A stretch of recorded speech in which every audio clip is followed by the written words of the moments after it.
এখন বর্তমান সময়ে মানুষ অনেক ব্যস্ত, বিশেষ করে কর্মের প্রয়োজনে স্বামী স্ত্রী অর্থাৎ বাবা মা দুজনকেই অনেক সময় আমরা কাজের মধ্যে জড়িয়ে পড়ি। তো এই কর্মজীবী বাবা মা বাচ্চাকে কিভাবে কোয়ালিটি টাইমটা দিতে পারে? আর মা বাবা যদি দুজনেই কর্মজীবী হয়, তো এখানে আসলে শুধু ফ্যামিলি সাপোর্ট হলে হবে না। এখানে তারা যে মানে যেখানে যাচ্ছে অর্থাৎ প্রতিষ্ঠানে, তো এখানকার সে প্রতিষ্ঠানগুলো সাপোর্টিভ হতে হয়, অর্থাৎ ডে কেয়ারে তখন দরকার হয়। কারণ মা চাকরিতে আছে, বাবা চাকরিতে আছে, বাচ্চা কার কাছে থাকে? কারোর কাছে। যখন আমরা হয়তো কাজের লোকের কাছে রাখছি, নিরাপত্তার জন্য হচ্ছে না, টেনশন কাজ করছে।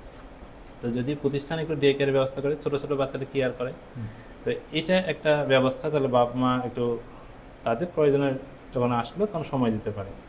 আরেকটা হলো যে যখন বাচ্চা একটু বড় হয়, অর্থাৎ সে নিজেই কাজগুলো চলতে পারে, তখন মা বাবার যেটা কাজ হলো যে বাচ্চার সাথে মানে কোয়ালিটি টাইম হলো যে শুধু তার সাথেই ফোকাস করা, তার দিকে তাকিয়ে একটু গল্প করা, হাসা। আমরা বলি সারাদিনে যদি আপনি আধা ঘন্টাও একটু সময় দেন, অর্থাৎ স্ক্রিন ছাড়া আপনি তার জন্য একদম একটু রিয়েল। সময় দেন, হ্যাঁ, তো তাহলে এইটা তার সারা দিনের এনার্জি গেইন করবে, হ্যাঁ। আচ্ছা। এবং বাচ্চা এটা ফিলিংস করবে না, দেখবেন যে অনেক বাচ্চা ওই আত্মহত্যার দিকে যায় যে বাপ মা আমাকে ভালোবাসে না।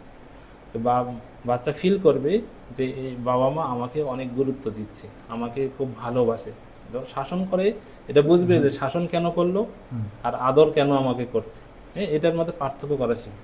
কিন্তু যখন আমরা শুধু শাসন করছি, কোয়ালিটি টাইম দিচ্ছি না, দিচ্ছি না। তখন সে বুঝছে যে আমাকে ভালোবাসে।